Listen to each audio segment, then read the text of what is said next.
बुलढाण्यामधील केस गळतीच्या रुग्णांना आता दृष्टीदोष जाणवू लागलेला आहे। केस गळतीनंतर दृष्टी कमजोर होत असल्याचा रुग्णांनी दावा केला।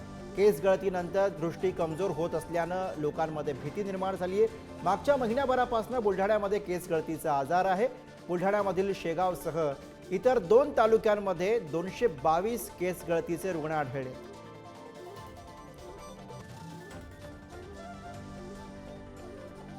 गावामध्ये 2 रुग्ण आहेत ज्यांना ऑलरेडी चष्मे लागलेले आहेत। ते चष्मा वापरत नाहीत। त्यांना सूचना देण्यात आलेल्या आहेत की ऑप्थॅल्मॉलॉजिस्ट कडून तपासणी करून घ्यावी म्हणून। केस गळती प्रकरणाचा कमी दिसण्याशी काहीही संबंध नाही आणि तिथे काही असे भरमसाठ कमी दिसणारे रुग्ण वाढले असंही नाहीये। 2 रुग्ण आहेत, त्यांची तपासणी करून त्यांना डोळ्यांचा जे काही असेल त्याचा उपचार करण्यात येईल।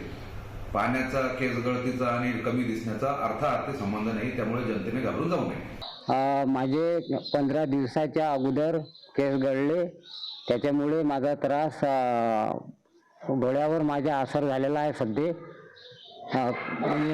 रात्रीला मला खूप कमी दिसते, म्हणून सरकारने काही ठोस हे करायचं आहे। डॉक्टरांनी दिले, आम्हाला गोळ्या दिल्या, पण त्याच्यावर फरक काही पडला नाही।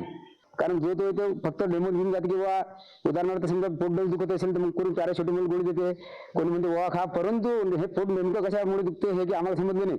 त्यामुळे आमच्या भीतीचे वातावरण असं झालेलं आहे की बा याच्यापासून काही दुसरा रोग होऊ नये, म्हणून आमच्या जवळपास 15-20 दिवस आमची नजर कमी झालेली आहे। चष्मा लावायचे दिसत नाही, आम्हाला चष्मा कमी नसेल। केस गळले राजा 15 दिवसा अगोदर, आता डोकसुद्धा खाजवते विषय एक, आणि नजर तशी झाली खरोखर दिसत नाही, म्हणजे असं अंदर दिसते। दरम्यान बुलढाणा केस गळती प्रकरणावरती देवेंद्र फडणवीस काय म्हणालेत बघूयात। त्याला हा विषय गंभीरच आहे, पण त्याला इतकं जनरलाइज करू नका की राज्यामध्ये अशा प्रकारचा प्रश्न आहे। असा राज्यात प्रश्न नाही आहे। बुलढाण्यातला विषय वेगळा आहे, पुण्यातला विषय वेगळा आहे। बुलढाण्यामध्ये काही मात्रेत पाण्यामध्ये काही गोष्टी अधिकच्या आढळून आल्या, म्हणून त्याचा एक रिपोर्ट आपण घेतलेला आहे। त्याचा अंतिम रिपोर्ट आल्यानंतर त्याच्या निष्कर्षाला आपण पोहोचू।